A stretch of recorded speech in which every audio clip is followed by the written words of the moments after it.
সুপ্রিয় শিক্ষার্থী, কেমন আছো তোমরা সবাই? আশা করি সবাই সকলে ভালো আছো। আমি আলমোহন বরাবরের মতো রয়েছি এমএমআইসি টেকের পক্ষ থেকে। তোমাদের নতুন কারিকুলামের প্রত্যেকটা ভিডিও আমাদের চ্যানেল থেকে প্রকাশিত হয়। সুপ্রিয় শিক্ষার্থী, দেখো আজকে আমরা শুরু করবো 13 নম্বর পৃষ্ঠা থেকে। এখান থেকে তো খেয়াল করে এখানে কি বলা হয়েছে, দেখো বলা হয়েছে বাংলাদেশের গার্মেন্টস শ্রমিকদের বেতন কাঠামো 5টি গ্রেডে নির্ধারণ করা হয়েছে। এতে প্রথম গ্রেডে 18,257, দ্বিতীয় গ্রেডে 15,416, তৃতীয় গ্রেডে 9,845 এবং চতুর্থ গ্রেডে 9,347 টাকা এবং সর্বশেষ যেটা পঞ্চম নম্বর সেখানে 8,875 টাকা নির্ধারণ করা হয়েছে। এবার দেখো এখানে বলা হয়েছে কোন গ্রেডে বেতন কত তা সহজে কিভাবে পড়তে পারি। আর এখানে বলা হয়েছে আমরা স্থানীয় মানের ধারণা ব্যবহার করে সহজে পড়তে পারি। অর্থাৎ তোমার এখানে এখানে একটা প্রশ্ন করছে যে কোন গ্রেডের বেতন আমরা কিভাবে সহজে পড়তে পারি। তো এই মেয়েটা কি উত্তর দিল যে স্থানীয় মানের মাধ্যমে আমরা করতে পারি। তো দেখো বলা হয়েছে সংখ্যাগুলো পড়ি এবং স্থানীয় মান নির্ণয় করি। একটি তোমার করে দেখানো হলো। তো দেখো একটি যেহেতু করে দেখানো হয়েছে, আমরা একটা দিয়ে প্রথম আগে দেখি। প্রথমটা দেওয়া রয়েছে 18,257, এটা দেওয়া রয়েছে। প্রথম দেখো 7 একক সমান সমান শুধুমাত্র 7, দেখো 5 দশক সমান সমান শুধুমাত্র 50, তারপর দেখো 2 দশক সমান সমান 200, 8 শতক সমান 2 শতক সমান সমান 200, 8,000 সমান সমান 8,000, 1 অযুত সমান সমান 1 10,000, 1 অযুত সমান সমান 10,000। তো দেখো এখন এইভাবে তোমাকে বাকিগুলো করতে হবে। কিভাবে করতে হবে? আর তোমরা অনেকে বলতে পারো যে স্যার আমাদের এখানে শূন্যগুলো কিভাবে আসছে, এটা আমরা একটু বলে দেন। দেখো একটুখানি খেয়াল করো, প্রথম আমরা যেটা নির্ণয় করছিলাম 7, 7-এর পরে আমাদের এখানে কি কোনো সংখ্যা রয়েছে? নেই, যার কারণে কিন্তু 7 একাই বসছে। এবার দেখো পরে নির্ণয় করছি 5, 5-এর পরে এখানে কি সংখ্যা রয়েছে? হ্যাঁ, 7 সংখ্যাটা রয়েছে।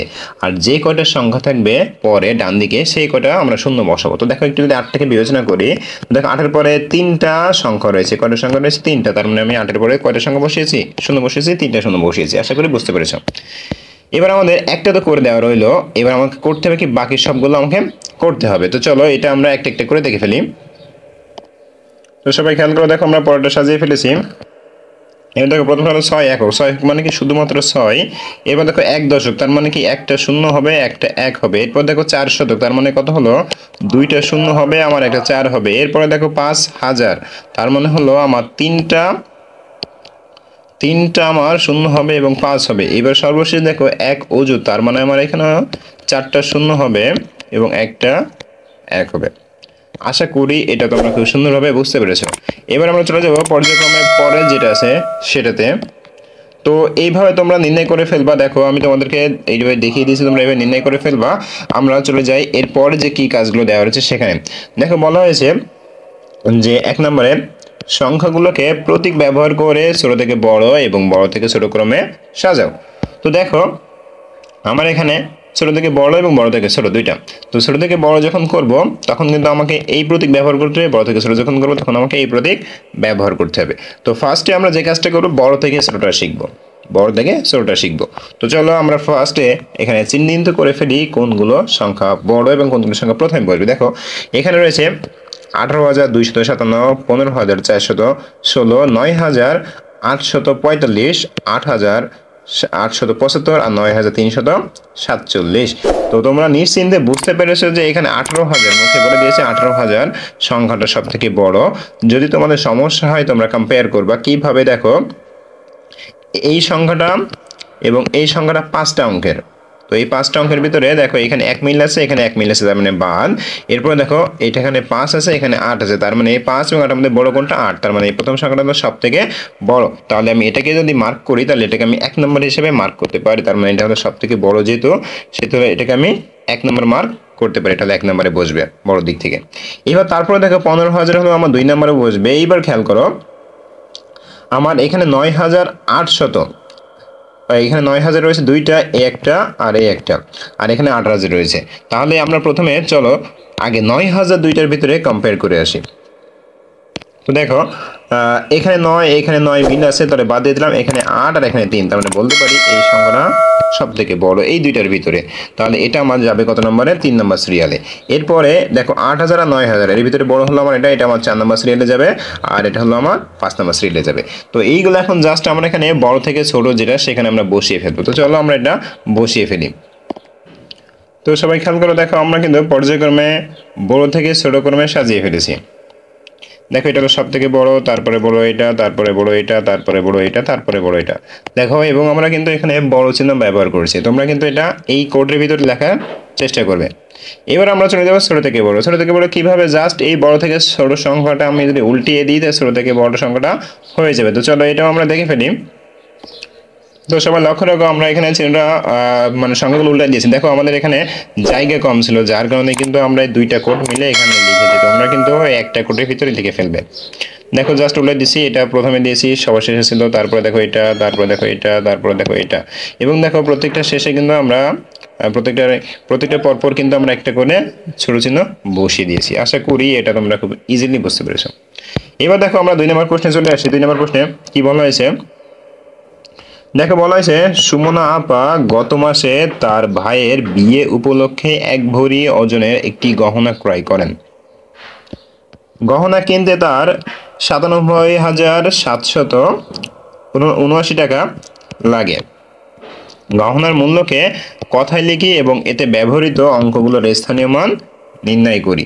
তাহলে গহনার যে মূল্য, গহনার মূল্য কোনটা? দেখো গহনার মূল্য কিন্তু এই যে এটা 1 ভরি ওজনের যে গহনা, তার মূল্য হলো 97,779। এটাকে আমাকে কথায় লিখতে হবে এবং আমাকে স্থানীয় মান করে দেখাতে হবে। তো চলো ফার্স্টে আমরা এটাকে কথায় লিখবো। এখন কথায় লেখার ক্ষেত্রে উপরে কিন্তু আমাকে একটা হেডলাইন লিখতে হবে। কি হেডলাইন লিখতে হবে? দেখো আমরা লিখবো, সরাসরি দেখিয়ে দিছি, খেয়াল করো। তো সবাই খেয়াল করো, দেখো আমরা গহনার মূল্যকে কথায় লিখি। তো এখানে দিয়েছি কি যে 2, দাগ নম্বর হলো 2। দেখো দাগ নম্বর 2 দিয়েছি গহনার মূল্যকে, খেয়াল করো এখানে গহনার মূল্য কত ছিল? 97,779। তো এখানে আমি প্রথম যে কথাটা বলা হয়েছে মূল্যকে কথায় লিখি, তাহলে আমি দিয়েছি যে গহনার মূল্যকে কথায় লিখি। তো কথা লেখার পরে এখানে দেখো দিয়েছি কত, তোমরা চাইলে কম ব্যবহার করতে পারো। দেখো একক, দশক, শতক, হাজার, অযুত। তো দেখো হাজার এবং অযুত দুইটা মিলে আমাকে একসাথে বলতে হয়। তো এখানে সংখ্যাটা কত হচ্ছে? 97, যার কারণে এখানে দিয়েছি 97, আর দুইটা মিলে একসাথে আমাকে বলতে হয় হাজার। 97,000,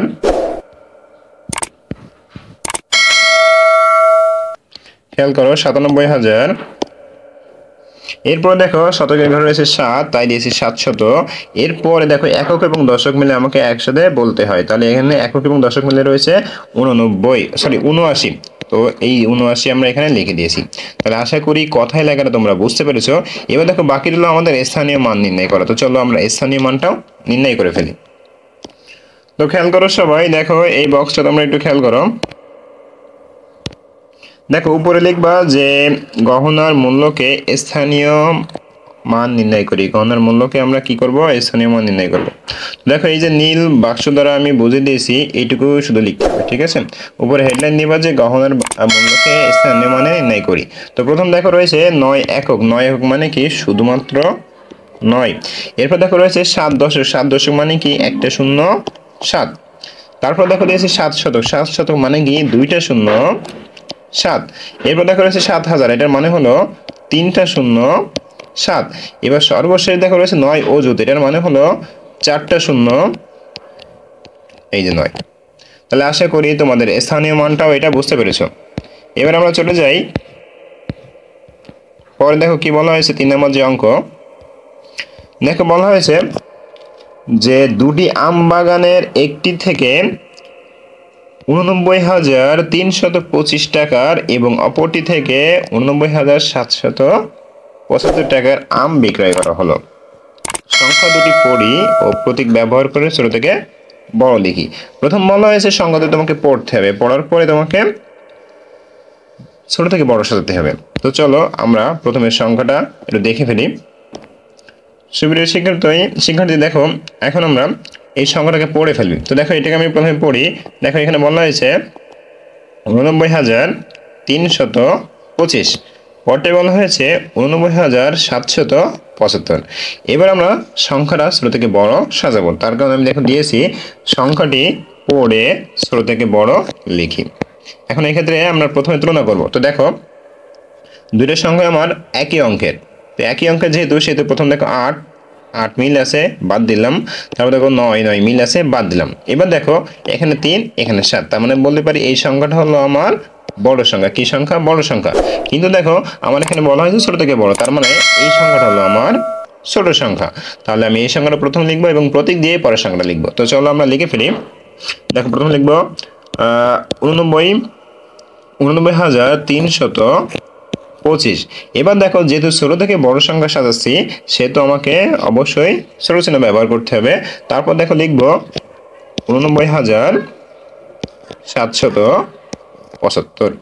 তাহলে আশা করি এটাও তোমরা খুব সুন্দরভাবে বুঝতে পেরেছো। আজকের ক্লাসটা ছিল এই পর্যন্ত। তোমাদের ক্লাসগুলো কেমন লাগে অবশ্যই কমেন্ট করে জানিয়ে দিবে। ধন্যবাদ সবাইকে।